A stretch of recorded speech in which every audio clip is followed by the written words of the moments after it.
నిండలేదు. ఇప్పటికీ డ్యాములన్నీ ఖాళీగా ఉన్నాయి. గోదావరి పరివాహక ప్రాంతంలో 60% డ్యాములు ఖాళీగా ఉన్నాయి. ఏం చేస్తున్నారు మీరు?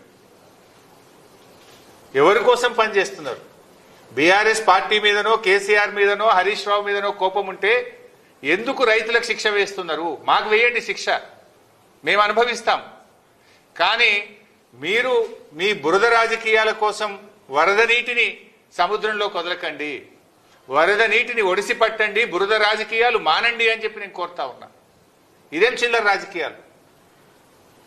అరే కట్నింట్ల లెక్క పెట్టె పొయ్యి లెక్క రెడీగా మోటార్లు, కాళేశ్వరం మోటార్లు ఉంటే కాళేశ్వరం ప్రాజెక్టు కూలింది అని మీరు చెప్పిన అబద్ధాన్ని, మీ గోబల్స్ ప్రచారాన్ని నిరూపించడం కోసం ఇలా మోటార్ లాంచ్ చేస్తలేరు. మీరు చెప్పిన అబద్ధాన్ని పదే పదే చెప్పింది. ఇలా నీళ్ళు వస్తే మీరు చెప్పిన అబద్ధాలని ప్రజలకు అర్థమవుతుందని కావాలని మీరు మోటార్ లాంచ్ చేస్తలేరు ఈరోజు. అరే ఒకటి నీళ్లు సముద్రం పాలు చేస్తారు.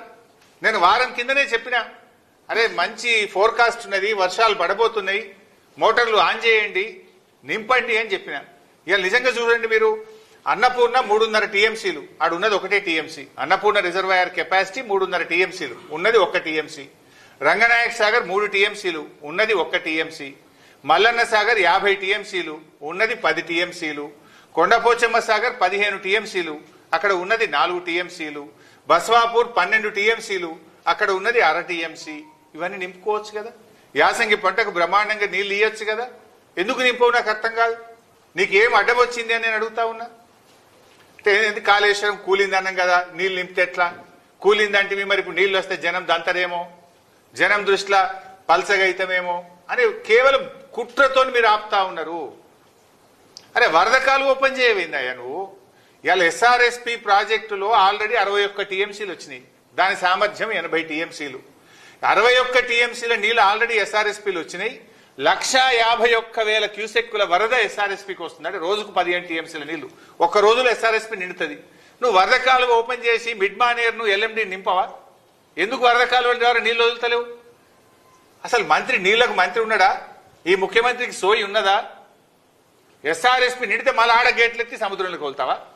ఆడ మిడ్ మానేర్లో 30 టీఎంసీల మిడ్ మానేర్లో ఆడ ఉన్నది 10 టీఎంసీలే, ఇంక 20 టీఎంసీల నీళ్లు పడతాయి. అరే ఆడ మంచి గేట్ ఎత్తితే గ్రావిటీ ద్వారా కరెంటు ఖర్చు లేకుండా ఫ్రీగా నీళ్ళు వచ్చి మిడ్ మానేర్ నిండుతుంది. మిడ్ మానేర్ కింద ఎల్ఎండి ఉన్నది. ఇవాళ ఎల్ఎండిలో కూడా 24కు 7 టీఎంసీలే ఉన్నాయి నీళ్లు. 24కు ఎల్ఎండిలో 7 టీఎంసీలు ఉన్నాయి. మిడ్ మానేర్లో 30కి 10 ఉన్నాయి. ఆడ వరద కాలువ గేట్ ఎత్తితే చక్కగా వచ్చి మిడ్ మానేర్ నిండుతుంది, ఎల్ఎండి నిండుతుంది. కానీ ఎందుకు నింపుతలేవు? నిద్రపోతున్నావా? ప్రభుత్వం నడపడం చేతనైతలేదా? మోటార్లు వస్తావు, గేట్లు ఎత్తవు, నీళ్లు సముద్రం పాలు చేస్తున్నావు. మిడ్ మానేర్ నింపుకుంటే లక్షల ఎకరాల్లో పంట పండదా? ఇప్పుడు నేను చెప్పిన కాళేశ్వరం రిజర్వాయర్లను నింపితే లక్షల ఎకరాల్లో యాసంగి పంట పండదా? ఈసారి కాలం లేట్ అయింది. వానకాలంలో సగం కూడా సాగు కాలేదు. మరి ఈ నీళ్లను ఒడిసి పట్టుకుంటే రేపు యాసంగన్న పూర్తి స్థాయిలో పంట పంటది కదా. నీ ఉద్దేశం ఏంది? ఎందుకు ప్రాజెక్టులు పడావు పెట్టి నీళ్లను సముద్రం పాలు చేస్తున్నావు? What is wrong with you? వెంటనే మేము 2 విషయాలు డిమాండ్ చేస్తున్నాం. తక్షణమే రోజుకు 2 టీఎంసీల నీళ్లు తేవచ్చు ఎల్లంపల్లికి వెళ్ళి. 7 మోటార్లు ఉన్నాయి ఎల్లంపల్లిలో. 7 మోటార్లు నడిపితే 22,000 క్యూసెక్కుల నీళ్లు మిడ్ మానేర్కి వస్తాయి. ఎందుకు 3 మోటార్లే నడుపుతున్నావు? ఎందుకు 3 నడుపుతున్నావు? ఎందుకు నీళ్లను సముద్రం పాలు చేస్తున్నావు? తక్షణమే 7 మోటార్లు వత్తాలే 2 టీఎంసీల నీళ్లను మిడ్ మానేర్కు